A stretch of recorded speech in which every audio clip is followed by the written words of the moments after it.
Hashtag no music, no intro. We have a very, very special episode of the Saints Block Party podcast that we're recording Thursday night. The man, the myth, the legend himself, Ross Jackson of Locked On Saints is joining our podcast. I was telling Ryan that I was like, man, I don't know why it's taken us so long to get Ross on. Like, we've been doing this podcast for 3+ years now. And this is our first time having Ross on. Yeah. Ross used to live in SoCal where I live, and we didn't live super far away from each other. Now he lives in New Orleans, so that's on me that we didn't link up before he moved to Louisiana. So I apologize, but just out the gate, Ross, we just want to give you some love. Just thank you for just gracing our podcast and coming on it. And man, this is dope, man. Like this is really dope and really special. Please, man. For me, I get to wear the badge of honor here. You know what I'm saying? Like I've been wanting to come through and kick it with y'all and chop it up with y'all for a long time. So I really appreciate the invite. Looking forward to being able to do this. I just want to say real quick, because it's a Saints podcast, right? But like, look at this melanin, though, bruh. Look at all this.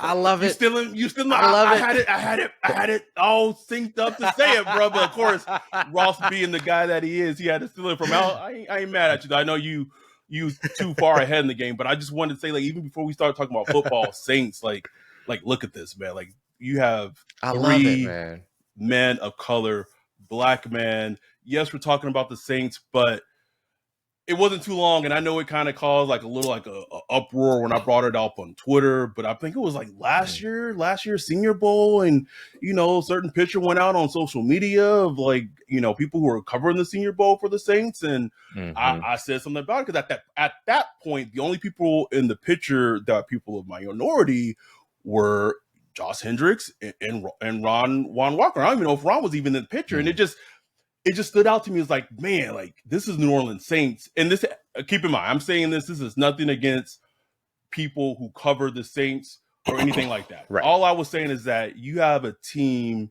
in New Orleans, a highly predominant culture and population that are black.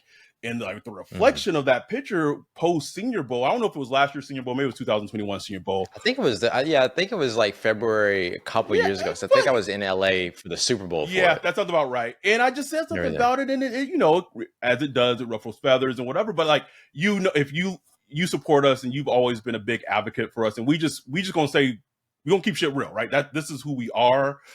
We are not tied to any type of media credentials. We're never ever gonna be tied to any type of media credentials.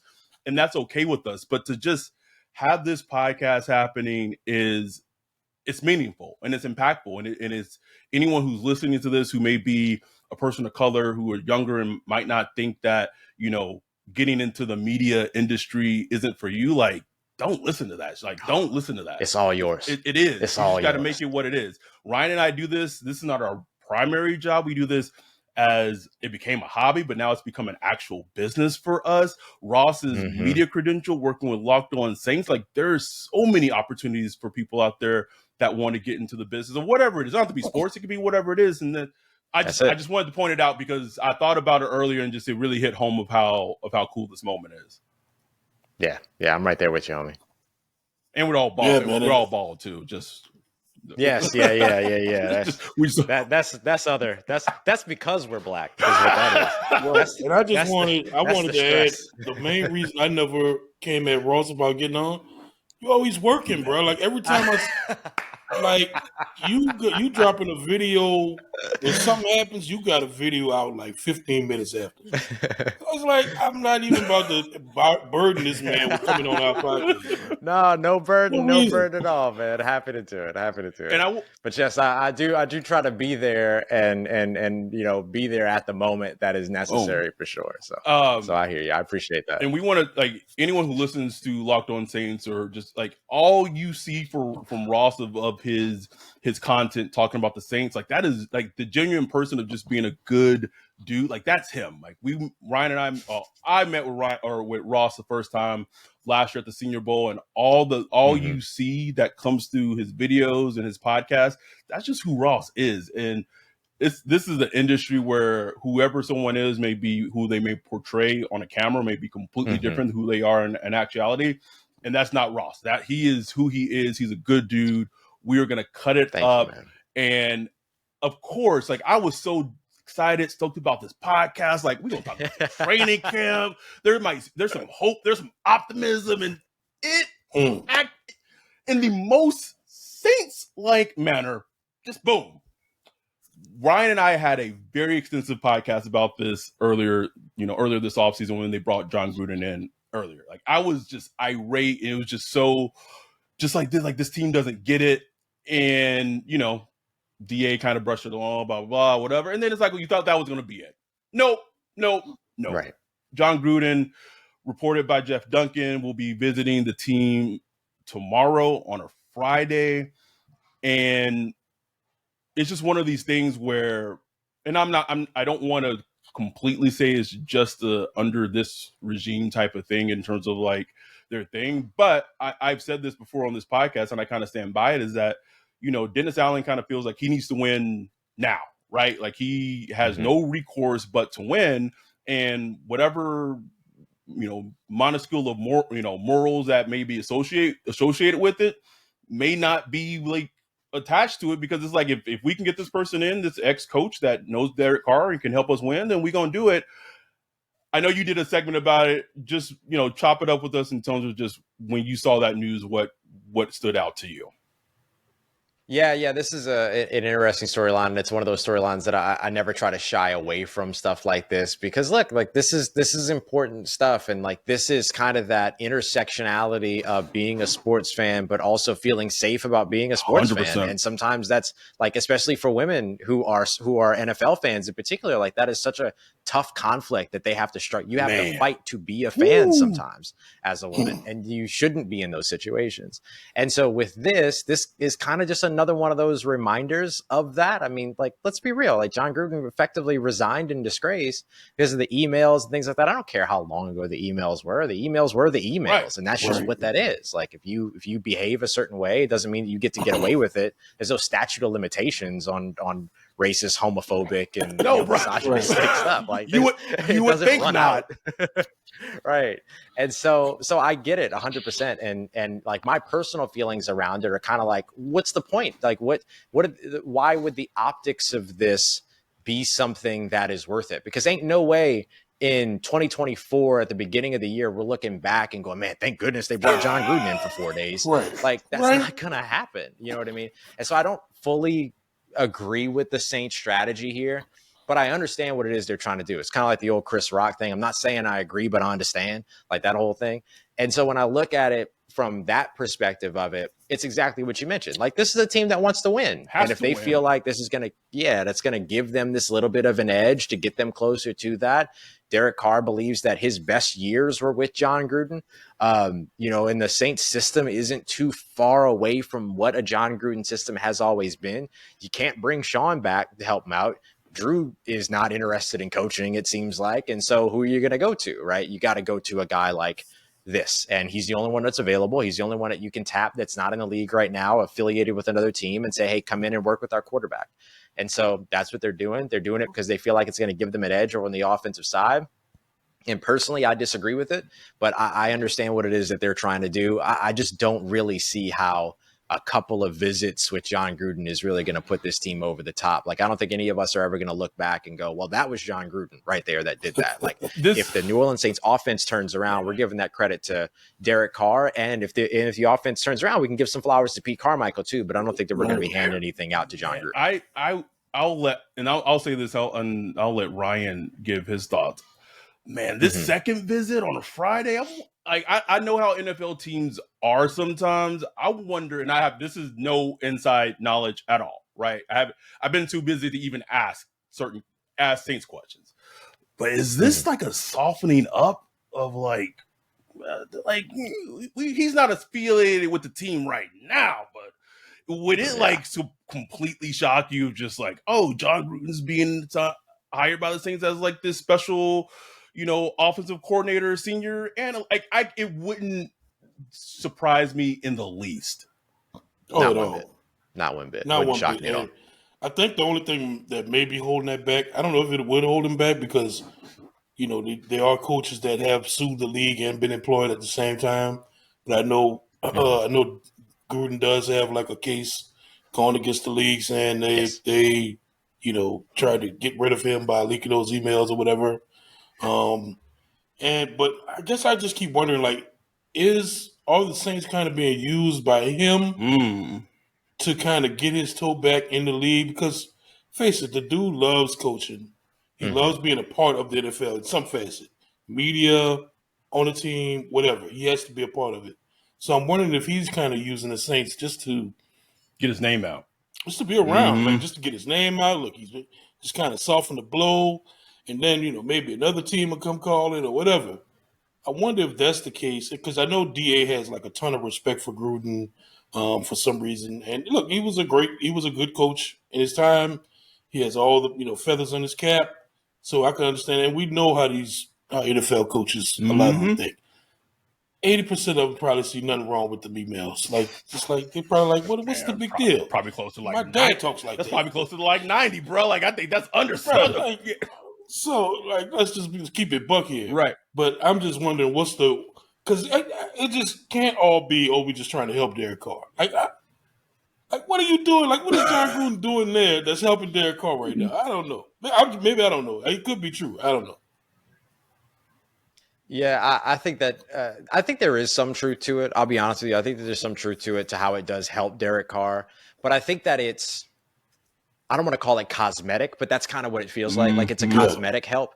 It's not something to where, like, all of a sudden, like, the one thing that you could say is that, okay, Jon Gruden can help Derek Carr translate the offense that he had in Las Vegas to the offense that he has here in New Orleans. But Derek Carr can do that. Absolutely. Like, he has. Like, we've watched him throughout these training camp practices get in and out of the huddle. Like, there's no cadence slip. There's nothing like that. Like, he's done a good job with all that. And so I would say that maybe that's a place where Jon Gruden could help. But what I really think that it is that it's almost just like hey, here's another resource, and here's another length that we're willing to go. Like, we'll take all of this criticism, and we'll take all of these bad optics, and we'll take all the people asking these questions and some of that, because we're bringing Jon Gruden into our facility, but we're doing it because it's going to make you more comfortable.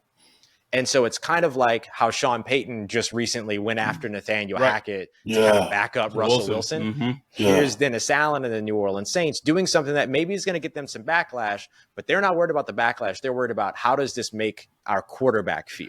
And can this help to make the quarterback more? And then they get to also say, like, hey, look, we don't care about any of that. We're not worried about any of that. Block out all the noise. We're here to help you win games. Like, maybe there's a little bit of a play in that. I 100% get that link. I just want to bring up if that's what the link is, and I could 100% see why that would be the way.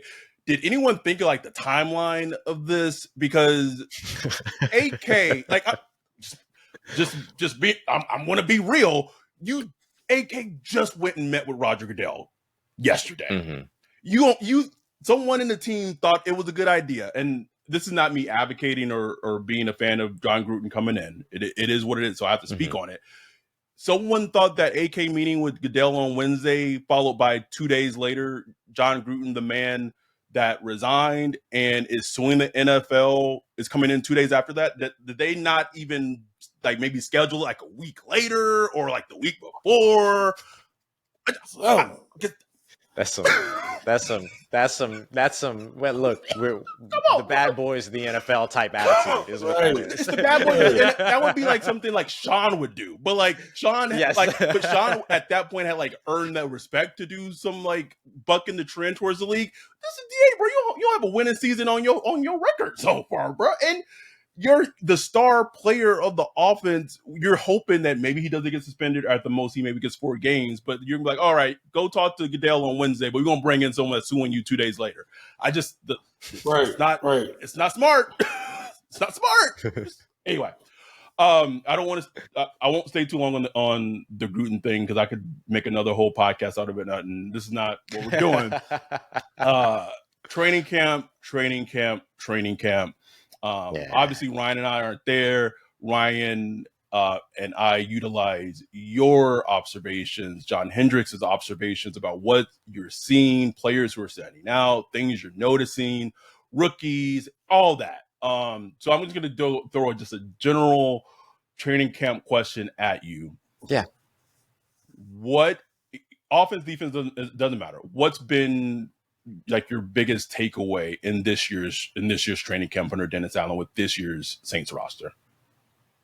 Yeah, I think the biggest takeaway for me is that it's very, very clear that this team at this point this year is much better than it was at this point last year. At this point last year, we saw a lot of misconnections, and I'm not talking about misconnections about like incomplete passes and things like that, like the way that we would generally think about it.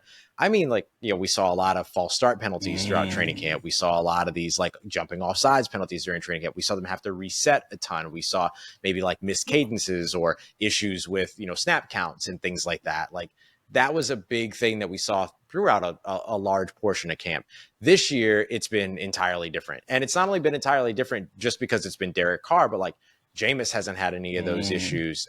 Jake Haener hasn't had any of those issues on the quarterback side. We've had some, centers not snapping the ball and the rest of the offense kind of goes. That happened during OTAs at one point to where like if the whole offense moves except for the center, everybody knows whose fault it is. And so like you kind of get that. But there's been a couple of those maybe little miscues and things like that have happened here and there, but it is not at all to the extent of where it was last year. And I do think that the execution and ability of this team to be able to move its offense has proven to be a lot more fluid and a lot more I'll say consistent over the course of this training camp than it was at this point during last year's training camp. And that's not to say that the defense hasn't been performing as well, because the defense just dominated like 2 days ago during these training camp practices. So it's a lot of back and forth, a lot of, to borrow the phrase, like iron sharpens iron. I know it's cliche, but it's a big part of what it is that you want to see from guys like Marshawn Lattimore and Michael Thomas battling and all these other things. So I think the thing that I would say is the biggest takeaway for me so far is that this team is better than it was at this point last year. And so hopefully that leads to week 1 through week 18, this team being better this year than it was week 1 through 18 last year. I don't know if you're able to kind of recall last year, but it seemed like to us on the outside, it seemed to be like I don't want to call it lackadaisical, but it was just kind of like, we're the New Orleans Saints, we good. Yeah, Sean Payton gone, but it's the same team. We all good here. Everything fine. And it just I don't know if I saw the urgency. And that could have been something I was projecting, but that's just how it felt. Compared to this, I'm sorry, I'm fighting with my light right now. Compare that to this year. Do you see any difference? Is it kind of the same? Like, how do you feel about it when you look at just the urgency, how they're battling offense versus defense during the periods? How is it coming off to you? Yeah, I think you see a lot more intensity and urgency. So I think it's a little bit of both. And then, so I'll give 2 examples of that. On the defensive side, the intensity and the urgency comes from just talking trash. I mean, every time this defense does one thing right, which they've been doing a lot of things right, but every time they do one thing right, the opposing offense is hearing about it for the next like 6 minutes. And I'm not even talking about just like while that team is on the field. I'm talking about their like second team is on and the first team defense is still shouting over the second team, offense and defense to let the first team offense know we just ran y'all off the field. Love that, man. Like, so I think that like that kind of urgency and that kind of intensity is really good. Demario Davis is a big leader of all that. Of course, Demario Davis is a man of God, but he will talk some trash on that field. He is wild funny when it comes to all that. And over on the offensive side, I think the sense of urgency comes from their precision and their attention to detail. So we watched a couple of days ago to where Michael Thomas and Derek Carr missed on a route. And so after practice, they ran that route and hit it and drilled it and drilled it and drilled it and drilled it until they were both. And then they would come together and they would say, okay, how are you seeing it? How are you seeing it? What do I need to do differently? How can we adjust? All right, why don't we do it this way? Blah, blah. And then they run it again and they talk and then they run it again and then they talk. Same thing goes with Chris Olave. We saw it all the way back during OTAs. Same thing goes with Rashid Shaheed. So there's just a high level of expectation and standard with Derek Carr and with all of these receivers and all these pass catchers. I don't think there's really any exception to that like every person, if they miss something during training camp, they don't just say, well, we missed that one, which is kind of what happened last year to where it was like, dang, hang my head. And then we go back and we do the next snap. They run it and drill it and drill it and drill it. So that when they come back tomorrow or they run that play again, if that happens on a Tuesday, they run that play again on a Friday, their expectation is that when we do it on Friday, we're straight. Like we got what we need and we'll be able to get it done. So I think those are just two smaller examples, but I do think that they're pretty solid examples of just how this team is treating itself and its standards a little differently this year. Man, it's encouraging to hear that as a fan. It's also encouraging. Like Ryan brought this point up with Derek Carr, is just that this is nothing against Jameis or anything like that. He just brings a sense of just being like a professional NFL quarterback to a team. So I like the signing of him. It just has brought like a sense of calm over the team, but also not just a calm, the willingness to say like, we can't rest on our laurels. Like we have to be good to win. And so as a fan, that's encouraging to hear. Let's going over to the defense. It's kind of hard to get a sense of things as they're going against the same players kind of continually. But I did want to know that it's been brought up about the pass rush or lack of pass rush and how that is a concern heading into the season. It seems like there's been some encouraging things that, that's been reported about the defensive line and the pass rush. How are you seeing that from your observations of your attending of training camp?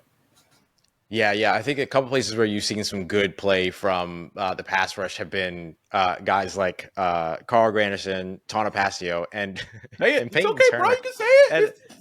I know it. It's so crazy. 'Cause that's what I was waiting for. That's exactly what I was waiting for. So and Peyton Turner and I say that with a smile because I'm genuinely happy for Peyton Turner. He's just one of these dudes that's like, he's such a good dude, like in the locker room and to talk to, and he gives you good stuff and he knows the game super well. He's really smart, all that stuff, but just hasn't been able to be out on the field, whether it's because he was a healthy scratch, which raises questions of like, are you in shape? Right. Like, what's going on? Even when we were at the Senior Bowl and we spoke with Jeff Ireland, the two things that he highlighted about him was that we need him to be available, we need him to not be injured, and we need him to be in shape. And those are the things that he mentioned, like just straight up. And so I think that when you come out of that into this offseason, the very same offseason, that's kind of a what do you call it? Like a shot across the bow or whatever. Yeah. Of like letting him know, like, we see you, you know what I mean? And I think he's responded really well to that. We've had 7 days of training camp so far. John and I have either written or typed his name every single practice so far. And so it's not just a situation where he's flashed, on, every other Tuesday or whatever. Right. It's that he's showing up consistently every day. Now he's not winning every single rep or anything like that, but no one does. And so I do think that he's done a lot in the run game. He's done a lot in the pass game as a pass rusher. And so we just want to see that continue because always, and y'all know this better than anybody, what always happens every single training camp is that the guys that have been around for a couple years start out really fast. And then those younger guys close that gap about the second, third week, fourth week of training camp when they start to pick up the playbook, when they start to get, comfortable in their system. And so can he keep that distance, I think is the big thing that you're looking for. So those three in particular have been good. I didn't mention Isaiah Foskey, but I want to clarify that it's because he's learning a new position. He's, and I don't mean that they're like moving him to, slot corner or anything like that. I just mean, he was a guy that was kind of a 2-point stance, edge rusher during his time at Notre Dame. Now he's kind of been moved inside on a 3-point stance, or not moved inside, but moved to the side. Kind of a 3-point stance, run stopping, like 4-eye technique. And so he's lining up over that inside shoulder of the tackle, and that's kind of been his run stop focus. That's what they really want to see him continue to develop. They know he can rush the passer. They want to see if he can develop as a run stopper. So I just want to highlight that. Like, I didn't mention him. That's why. And then the defensive interior has been pretty impactful too, especially guys like Nathan Shepard. And we're seeing more and more flashes from Brian Brzee as well. He had a great interior move. It was kind of like an interior swim move over a guard, rushing down like right up the middle on Derek Carr, forced an errant throw by Derek Carr that almost got picked off by Pete Werner. That combination of plays is exactly why interior pressure is so important. Huge. That's why the Saints went against the grain when it came to defensive tackles and went for a guy like Brian Brzee because he can provide that. Right. I also wanted to ask you about Jake Hayner, man. Like, it's just something I've been keeping an eye on. I've been watching every clip I could find on YouTube, Twitter, and everything. And, man, the dude just looked comfortable, man. Like, the ball's coming out. He has a nice, like, compact stance. Ball comes out quick. There's a suddenness to his game that, reminds me of Drew Brees. Not saying he's Drew Brees, but it just has just the way they play. Yeah. And you kind of got to play like that when you're that size. Right. Yep. How's he really looking? Like, does he look like somebody that could develop into a QB2, a backup quarterback, maybe a spot starter, just from what you're seeing right now compared to, say, some of the other backup quarterbacks they had back in the past, the younger quarterbacks that they try to develop? Yeah, those quarterbacks. I mean, like, and I'll just be real. Like, Jake Haener is head and shoulders above guys like Ian Book and Garrett Grayson and some of those younger guys they brought in and tried to develop. I don't know if those were just like Sean guys and that wasn't really his position in terms of drafting and stuff like that and identifying that talent or whatever. But like those guys didn't pan out. And I think one of the things that's so different about Jake is, you mentioned that like tight throwing motion that he has. He gets the ball out so quickly. And a part of him getting the ball out so quickly isn't just the motion, it's his mental processing. It's I know where I'm going with the ball, right? There's no hesitation. Ian Book, we would watch him a lot of times and he would just feel pressure when pressure wasn't there and he would scramble. I mean, we watched it all that Senior Bowl that we were at. He did that entire Senior Bowl. I don't know if he ever threw a pass during Senior Bowl practices when we were there that year. And so now you're looking at a guy like Jake Haener who just plays the game differently, who has been working with Derek Carr as his mentor for years and years and years. Derek Carr said he gives his phone number to every single Fresno State quarterback after him, and Jake Haener is the one that's used it the most. And so, those two have been such a big, or rather Derek Carr has been such a big part of Jake Haener's journey, and now they're teammates, which is, a really cool story too. Right. Yeah. But, Jake's favorite quarterback growing up was Drew Brees. His favorite team growing up was the New Orleans Saints. So it's, you look at his throwing motion, the stuff that you said to where he's got like those little intricacies that kind of remind you of Drew. It makes perfect sense because that's the guy that he watched growing up that he replicated his game after. So it's exactly why. And I've always said, like, if you're a up and coming quarterback and like, say you're not the super athletic, Andy Richardson type, like I would study the shit out of Drew because he was so consistent with his mechanics. It was unbelievable. Tom Brady, Peyton Manning, but Drew was.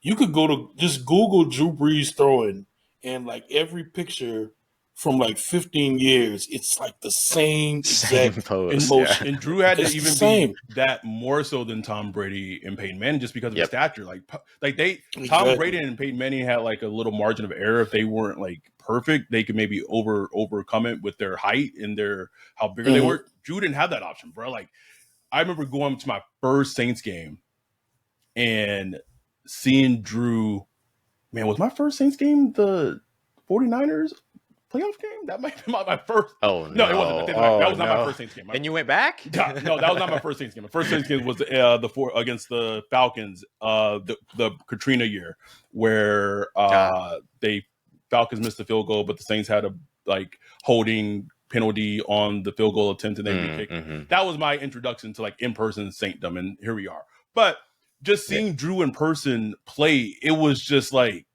what? Like they allow him out here on the field? It was just it was a crazy thing to see. But have you? I'll say this, and I'll ask this follow-up question with Jake Haener, but then I had a question about the offensive line. Do you think? And obviously preseason is going to play a huge factor into it. Could he potentially show enough where they feel like he's ready for the quarterback to position this season, and maybe they see if Jameis can be traded elsewhere for a team that may need a veteran quarterback presence for whatever reason? It's interesting, right? That could potentially pop off. We watched the Saints be on the opposite side of that the year that they traded for Teddy Bridgewater. Teddy Bridgewater had that great preseason, and they had Sam Darnold and all these other things. And then the Saints had Tom Savage and somebody else. And so they traded for, man. Exactly. And so that's why they traded for Teddy Bridgewater. You and me both, Ryan. And then a year later, Teddy Bridgewater goes 5-0 in their system, know? And so, the Saints could be on the opposite side of that or have something like that happen on the opposite side of it, where if Jake Haener outperforms or performs really well. And I think that, and by the way, just to kind of blend these two things together, I think where Jake Haener is and the way that I see him is a top end QB2. right? He's, you look at Chase Daniel, you look at Mark Brunell, you look at Luke McCown, you look at these guys that have been behind Drew Brees, Teddy Bridgewater, right? You look at these guys that were behind Drew Brees and that, were the clipboard guy that when the defense was on the field, they're going through the photos together and they're looking at things. Jake Haener and Derek Carr literally look at defenses and talk about defenses and have a shared language that's 100% the same, because that's the guy that's been teaching them. Right. And so if you're going to have, what's better than one Derek Carr? Maybe two Derek Carrs. And so you get that mind, right, mentally, that can kind of have that out with them. And so I think that, you see a team out there that maybe is in need of a quarterback, or maybe there's an injury or something like that. Right. How comfortable are the Raiders really with their quarterback situation or something that, like if the right price comes along, it could make a ton of sense. But I think you're right. I think the preseason has a big bearing on that. But nonetheless, in 2024, I think he's your QB2. Far and away, he's your QB2. And then Jameis moves on, hopefully, to another opportunity. Right. Following up my question with the offense, have we seen the last of Andres Pete? I don't think we've seen the last of him. But I will tell you this that I think is really interesting. Anytime that we see Trevor Penning, and I don't care if it's individual drills, if it's first team reps, if it's, whatever it is, right? Whenever we see Trevor Penning, it's always James Hurst to his right. It's always James Hurst at left guard. So I'm talking about even if you see Trevor Penning working on, pass sets to where he's going from, his hand in the dirt to, getting his hands up and being ready. James Hurst is at on his right side doing that with him, never Andres Pete. So what I'm really curious about, and I'm talking about this is before the quad strain too. Like we've watched this all camp so far. Even if Andres Pete's been on a ramp up, he can stand next to Trevor Penning and put his hands up. You know what I mean? Like they can work on hand placement together and everything like that. And I don't know if it's because James Hurst has the left tackle experience. And so it's a little bit of like a mirroring exercise to where Trevor Penning's working with somebody that played left tackle last year in the same system and what it is that he's doing.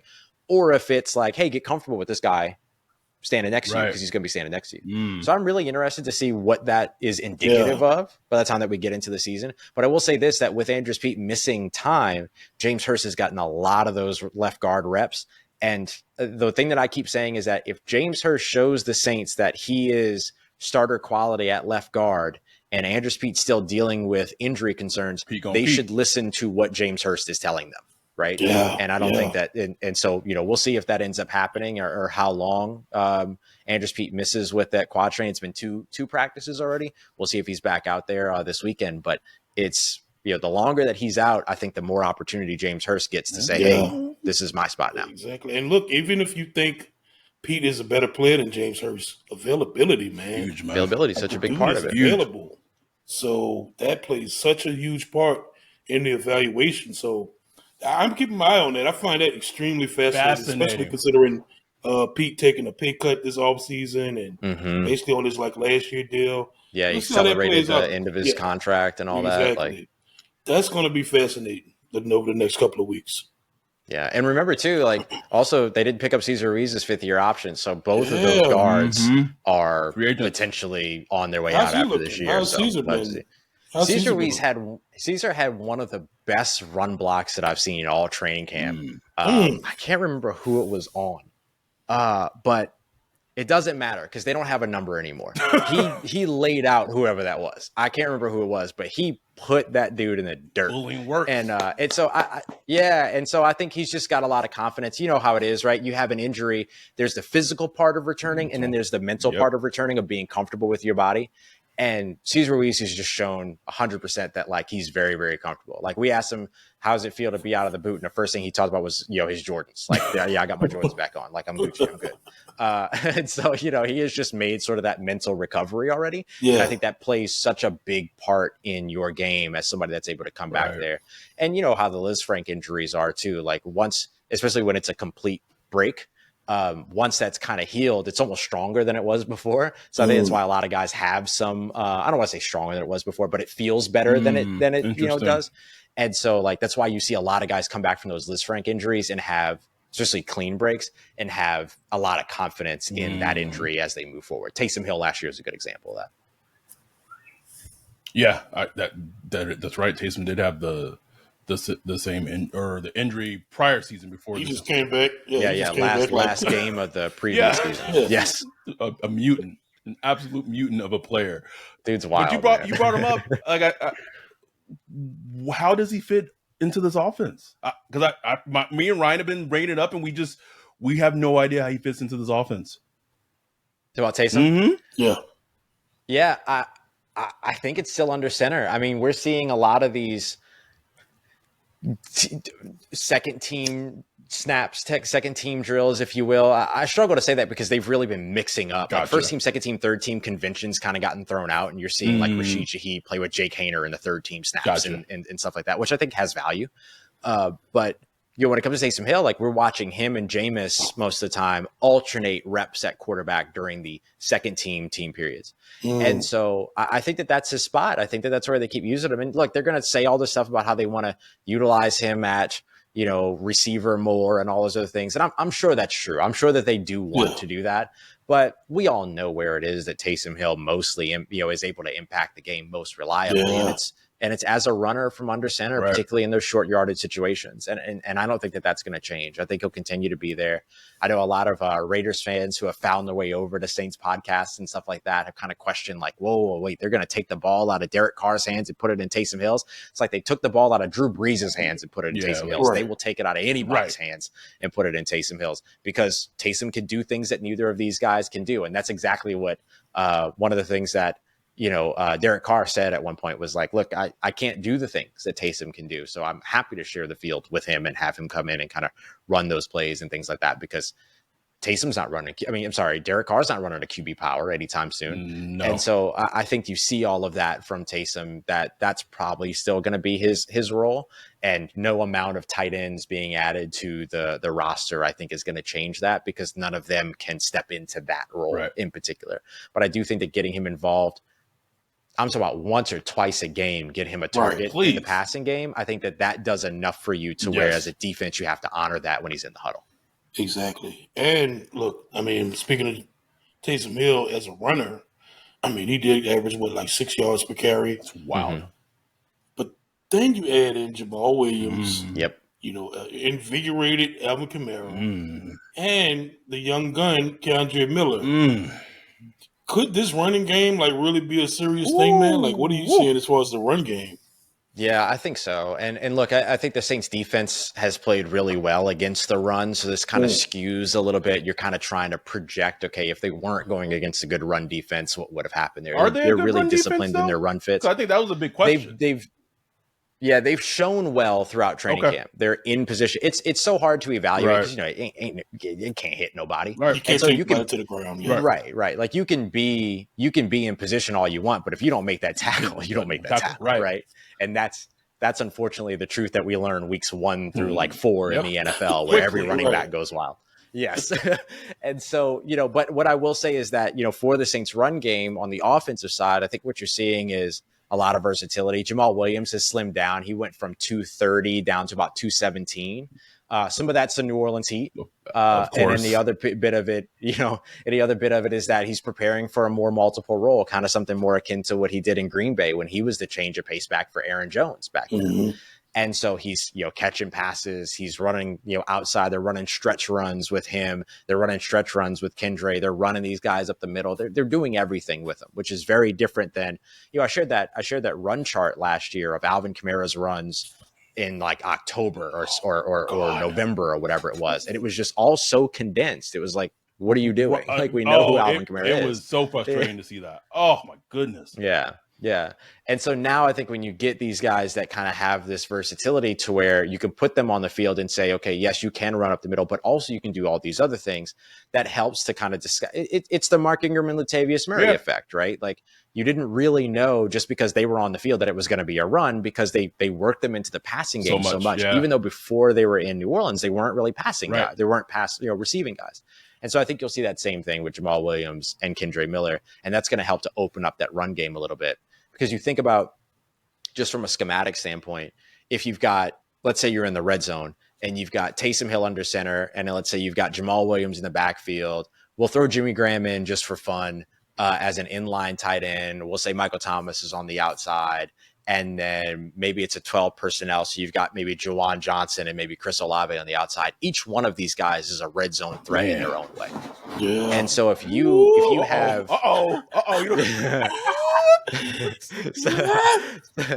so if you have like Taysom in the shotgun and then Jamal Williams on his right hip, and then you take that snap and then you have the ability to run that power, that QB power, or you have the ability to fake that QB power and then go over the top to the back of the end zone because you've pulled those linebackers down or you pulled those safeties down or whatever.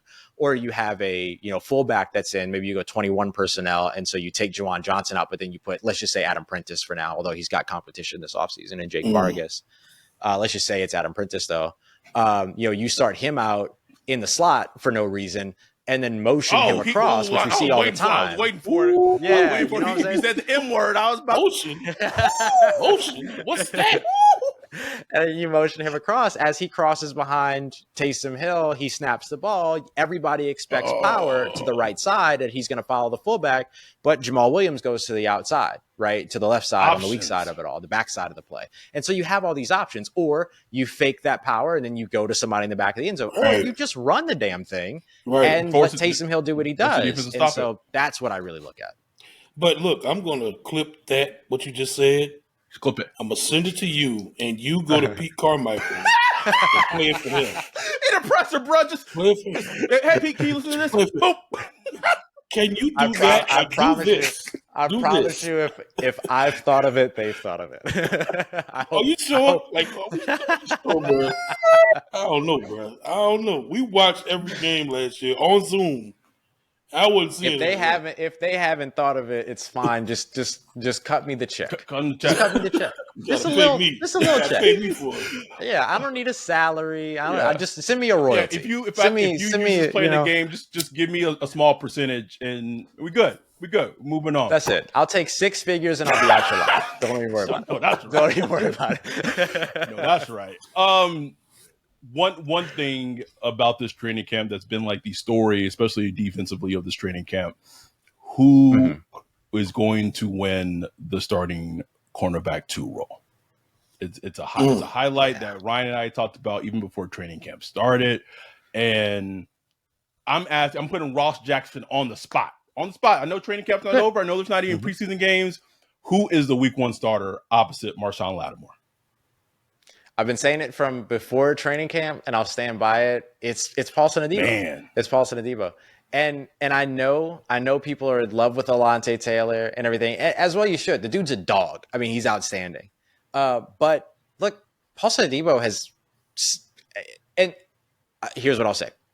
Paulson Adebo's outplayed Alontae Taylor so far as the outside corner. That's big. But remember what we were just talking about earlier too, right? He's got 1 more year of experience.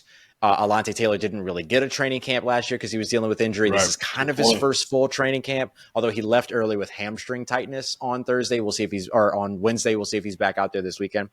But so there is that gap for Alontae Taylor to close. And this is where I get really excited because I love these competitions. Yes. And I know Dennis Allen loves this competition in particular. He drafted Alontae Taylor to compete with Paul Siva, to like wreck him and be like, all right, go out there and get better. Right. Not that he needed it, but you wanted to see that push. And so what we've seen so far is Paul Siva has been outstanding over the course of camp, whether it's one-on-ones, whether it's, in team drills, which I think are more important than the one-on-ones. Absolutely. But I love it. Yeah. Like when a DB wins a one-on-one though, like there's something to do that because it's so weighted against that player. Yes. Exactly. And so there is highlight in that, but I think Paulson's done a really good job so far defending. He's, gotten in the midst of some of those quick slants that they're trying to run to Michael Thomas, being able to knock them away, a la Marshawn Lattimore, who hasn't allowed a single one of those types of catches so far. I think he's got like a couple of catches, maybe 1 catch that he's allowed in team drills. That's crazy, but he keeps taking away those quick slants, which are super hard to take away. And Paulson Adebo is doing the same thing. Paulson Adebo getting in and, mucking up some of the passing plays and messing up some of the timing, being physical at the line of scrimmage, all the things that you love to see from him. But the good news is either Paulson Adebo runs away with this all throughout camp, which means that he really earns that number 1 spot, or Alontae Taylor gains enough ground and exceeds the expectation of being able to catch up and pass up Paulson Adebo, and therefore earns the starting role on the outside. And either way, in either of those situations, somebody wins the role as opposed to losing the role. And that's how the New Orleans Saints get better outside at the outside corner opposite Marshall Latimore. Precisely, exactly. And look, I mean, it speaks to something about Paulson Adebo's just football character, whatever. Because even going back to his rookie year, I'll never forget his first game against the Falcons. He gets burned by was it Patterson? Yep, sure was. Cordero. Was it Cordero? Yeah. Cordero Patterson. Then he comes back later that year. Last game. He picks the ball off. Last game of the season. Yeah, picks the ball off and he totally dominates. So it just speaks to something about his football character. It's like, look, I'm not, don't count me out. I'm going to keep grinding. He, came in last year with the injury, trying to do his best. So, I mean, look, I love to see it, bro. Like, I like me personally, I was rooting for Alante to win it. But, like, if Adebo wins it and he really wins it, hey, all I can do is give love and props, man. And it just, like you said, it just makes the whole team better because you have – but then the question goes, who's at nickel? Because it seems to be Roby at that nickel spot. Yeah, we saw a lot of Alante Taylor, or we started to see a lot of Alante in the slot on Wednesday because Bradley Roby was out, which I assume was a veteran day. DA's been really, really transparent about this person was out because of injury, this person left with injury, this person left with injury, and stuff like that. So if he doesn't say anything, we just kind of assume, and we're pretty sure it's veteran rest. And then sometimes we'll ask depending on the player too. Like we always ask about like Ryan Ramczyk and Jimmy Graham and stuff like that. But with Roby, he wasn't there. And so Alante started to play a lot in the slot. So we got to see 23, 29, and 1 all on the field together. I need it. Yeah. And unfortunately, that's when the hamstring tightness hit. Which really stinks. But you know what I'm saying? So like we finally got it. We're like, oh, here it is. Here it is. And then unfortunately. And I get it, like the Saints doing what they did a lot last year, they're doing it again this year, to where somebody walks up and says, hey, my shoulder hurts. They're like, great, go sit down. Like don't make it worse. Don't try to play through it. Unless it's like you're back and you're the starting quarterback. But yeah, right. Yeah. Sure. I'm talking about training camp. I'm talking about training camp. Sorry. So when we spoke to Alante the other day, he kind of expressed that he feels a lot more comfortable in that slot role now. When we talked to him during OTAs, minicamp, stuff like that, he was like, I'm an outside corner. I'm losing a lot in the slot, like all this other stuff. And then this time around, he was like, all right, I feel like I'm losing a lot less, which I know probably doesn't sound like much, but it's progress, right? You're just trying to track progress as you go through. Right. And this is a position the guy's never played before. He played like 40 slot snaps in his entire collegiate career at Tennessee. And then the only time that he played in the slot last year is when he was motioned via the game plan into the slot, but always started out as an outside corner. And so I think that now, as he's kind of getting a little bit more involved in it, he's got, he likes the comfort of having a little bit more help in the middle, likes being more involved in the run game. He loves to hit. So I think that like those things are there. So he's got the want, he's got the wherewithal to be able to get it done. I think the next piece of it is just that, can he develop the requisite, talent to be able to hold that slot position down on a consistent basis, game in and game out. It's awesome, man. Like, man, we're going through the whole roster at this point. Yeah. I guess my last thing, the kicker battle. Yes. Can you handicap it at this point, or just see how it plays out through the preseason? Yeah, I think preseason will probably tell us a lot, but I think Will Lutz is still has this comfortable lead there. I think that there is legitimate battle, and right now, if I remember correctly, I'm trying to remember the numbers off the top of my head, but I think it's Lutz is like 19 of 20 or something like that, and Groupie is like 18 of 19. So it's literally one kick each that they've missed. Right. And the one kick that Will Lutz missed was outdoors, 57 yards. And then the one that Groupie missed was indoors. I think it was like 44 yards or something like that. So that can factor, that might mean something to you too. Right. And so I think there is legitimate competition there, but I think that Will Lutz is a very comfortable lead as the incumbent guy. I guess it's like Ty goes to the runner, as Dennis Allen said. But I do think too that what we're seeing in terms of Will Lutz's consistency could be being aided by having that competition. So I think the goal and the purpose of the competition is still showing. I have one more Saints related, and then I have another one that's completely not Saints related because I think our listeners want to hear it. But my last Saints related one is just the conclusion in regards to Dennis Allen's head coaching record. He hasn't had a winning season as a head coach. Can this team, with its talent and its depth, potentially overcome any shortcomings that they may have at head coach to be a playoff team? I think that if there is a team that is going to give them the best chance at that, and I'll be honest, let me just say it straight up. I think that this team gives Dennis Allen his best chance of finally getting that winning season. Yes. And I don't really even mean that this would be the last team that gives him the opportunity. Therefore, it's the best chance that he's got. I mean, if you look at the teams that he's had in the past and you look at this team is a better team, I think, on paper. Sorry to do the on paper thing to you. Hashtag on paper. Hashtag on paper. But we have to acknowledge that, we're talking about on paper, we're not talking about on field yet. Right. And so, but I do think that this team with a defense that let's pull it back a little bit and say should be top 10 in the NFL, and a quarterback that he trusts, a quarterback that likes to be aggressive, a quarterback that wants to go out there and wants to be put on the field. Like if you get the option of a 4th and 1 from your own 30 with Derek Carr as your quarterback, Derek Carr is going to do everything he can to go out there and try to get that 1 yard, even if he's got to go and get it himself. So he will be kind of like what we used to see with Drew, where he would fight to be on the field. With Russell Wilson, where he fights to be on the field. Tom Brady fighting to be on the field. Derek Carr has that same thing. It's not to say that Jameis doesn't, but I do think that it's a similar, or it's a small key difference between Derek Carr and maybe some of the other quarterbacks that they have seen. Andy Dalton wasn't about to fight for a 4th and 1. That wasn't about to happen. What was he going to do? What? No, I'm good. He's like, yeah, go ahead, Will. That's all you, bro. Give me the play. That's all you. Go with the play. I'm going to run the play. You got it. Go with God. Y'all are good. 4th and 1. Have fun.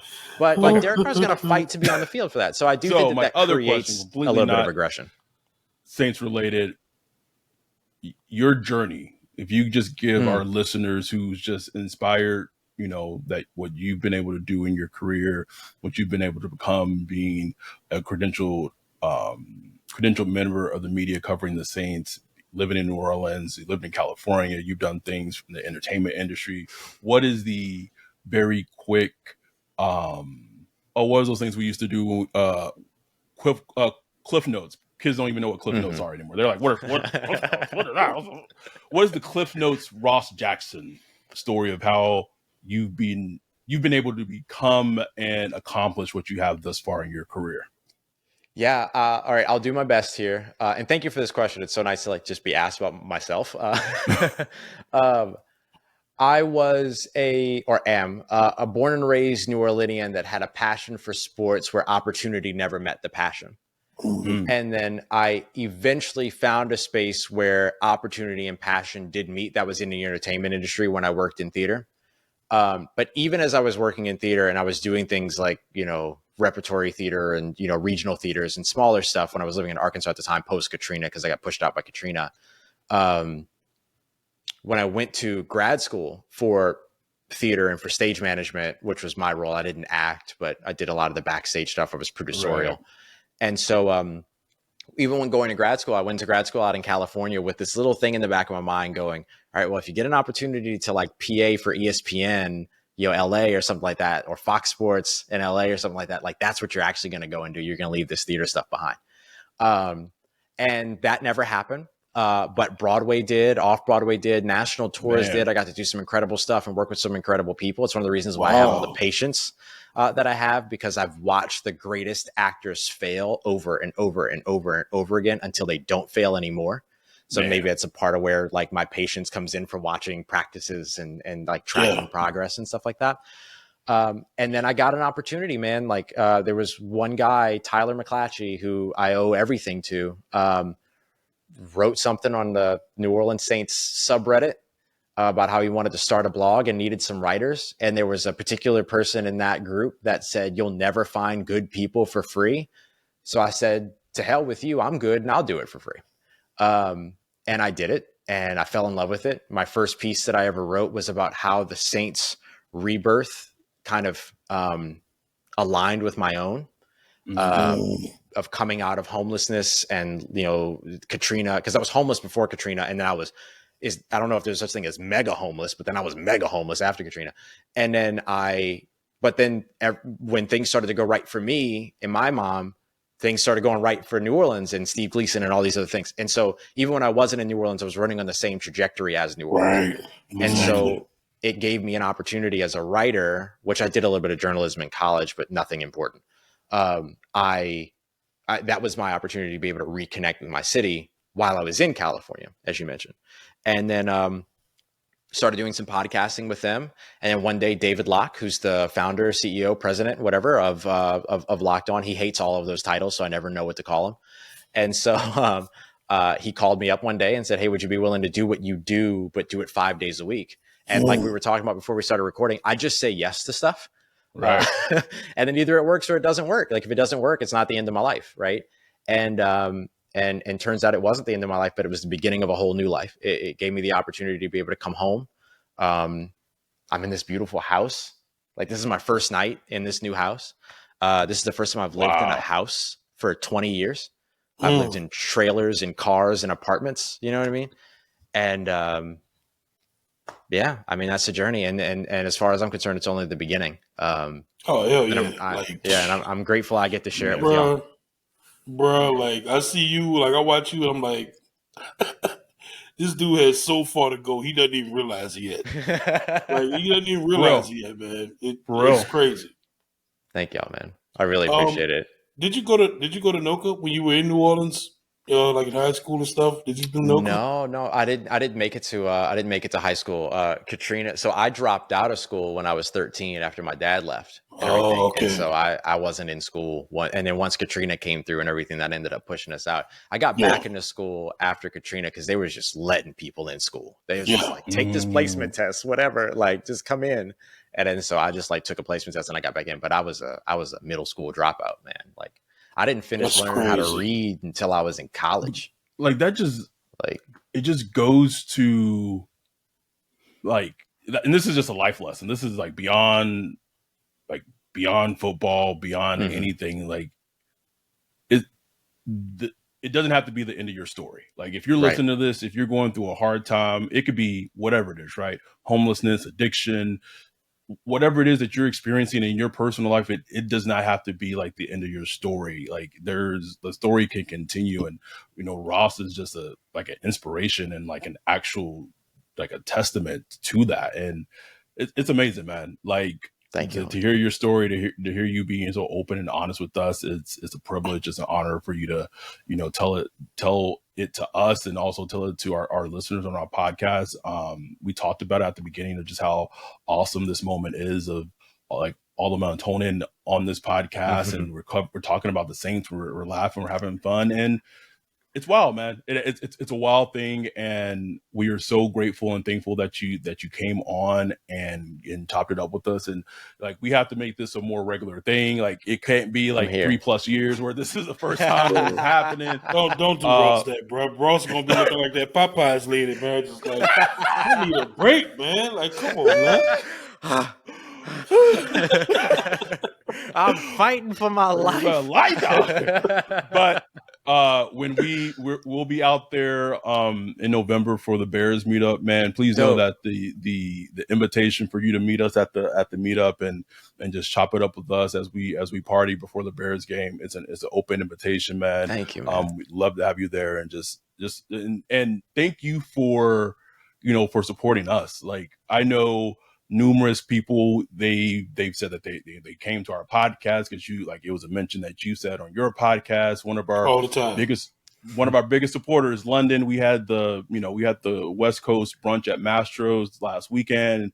And we were kind of going around the table of how everyone kind of came up with our podcast. And London said it was because of Ross. Like he had said something about STP on his pod, and he gave us a chance, and now he was sitting at the table with us, and London's like extended family. He was from Yeah. Hawaii, and now he's London's dope. Yeah. yeah, London's a cool ass dude. But no, truly from the bottom of our hearts, man. Like thank you for supporting us, and thank you for giving us a little shout out and love here and there, and it means the world to us. Like truly, Absolutely.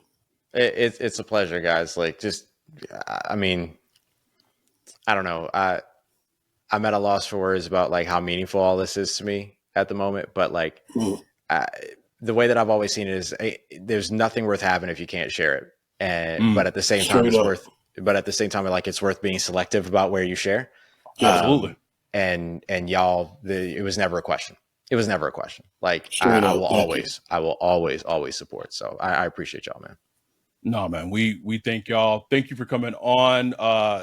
Anyone watching or listening, I'll be like, y'all just got a treat. Like, I don't know how else we can say it. Like, y'all just got a treat. If you didn't pay attention to anything from training camp and you just listen to this, you good. Like, you ain't got to follow no tweets. You don't have to read no articles. Bro.